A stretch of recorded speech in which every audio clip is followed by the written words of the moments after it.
हमारे देश में एक बड़ा मधुर गीत है, दे दी हमें आजादी बिना खड़क बिना ढाल, साबरमती के संत तूने कर दिया कमाल। मैं महात्मा गांधी जी की तहे दिल से इज्जत करता हूं। वो संत थे लेकिन वो सच बोलने वाले थे, और भगवती कृपा से अगर आज वो जीवित होते तो वो खुद बोलते कि ये मेरी वजह से नहीं हुआ, जिसकी वजह से हुआ उसको आपने जिंदा गाड़ दिया, दफना दिया। आप समझ रहे हैं मैं क्या कह रहा हूं? आपने गाड़ दिया। कांग्रेस हाईकमान तुम्हारे रवैये से खुश नहीं है। अगर तुम जंग में ब्रिटिश को मदद नहीं करने के अपने फैसले पर अड़े रहोगे तो हमें कुछ कड़े फैसले लेने पड़ेंगे और मुझे इस्तीफा देने के लिए मजबूर किया जाएगा।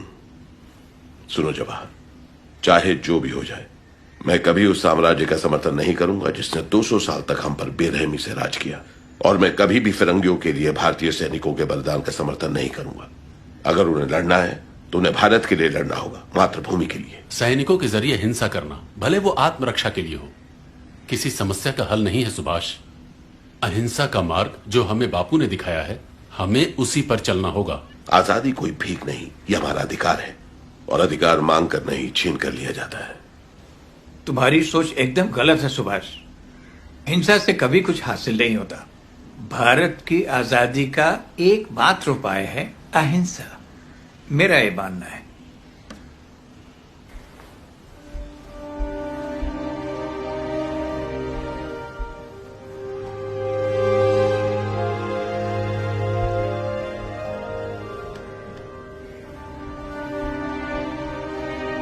मुझे माफ कीजिएगा बापू, मैं आपसे सहमत नहीं हूं।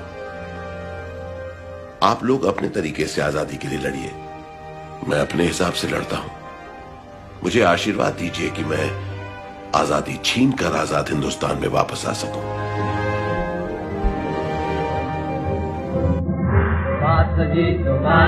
वो जाने हिंद आ गए, फैनाज जिससे हिंद को वो शान हिंद आ गए।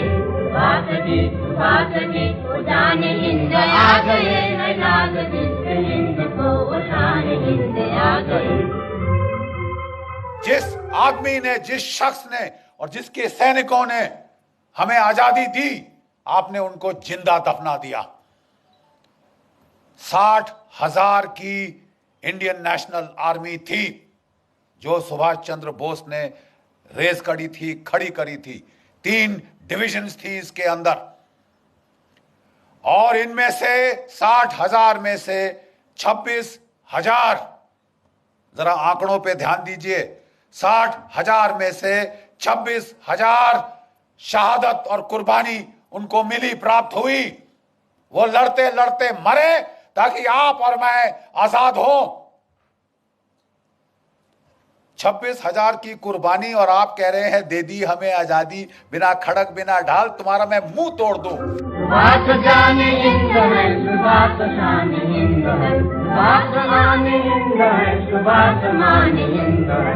सुभाष जी वो जाने हिंद आ गए, फैनाज जिससे हिंद को वो शान हिंद आ गए। हमें अपना खून बहाना है, हमें कुर्बानी उठाना है। कोई बात नहीं है हम जिंदा रहेंगे या तो मरेंगे, कोई बात नहीं है। बात कोई सही बात यह है, आम बात यह है, आखिर में हमारी कामयाबी होगी, हिंदुस्तान आजाद होगा। हमारे अतीत में छुपा हुआ एक बहुत बड़ा धोखा है। ब्रिटेन ने भारत को आजादी दी, इसकी बड़ी वजह थी आजाद हिंद फौज के सैनिकों के बलिदान से पैदा हुई राष्ट्रवाद की भावना। वर्ष 1945 से वर्ष 1991 के बीच क्लेमेंट एटली ब्रिटेन के प्रधानमंत्री थे।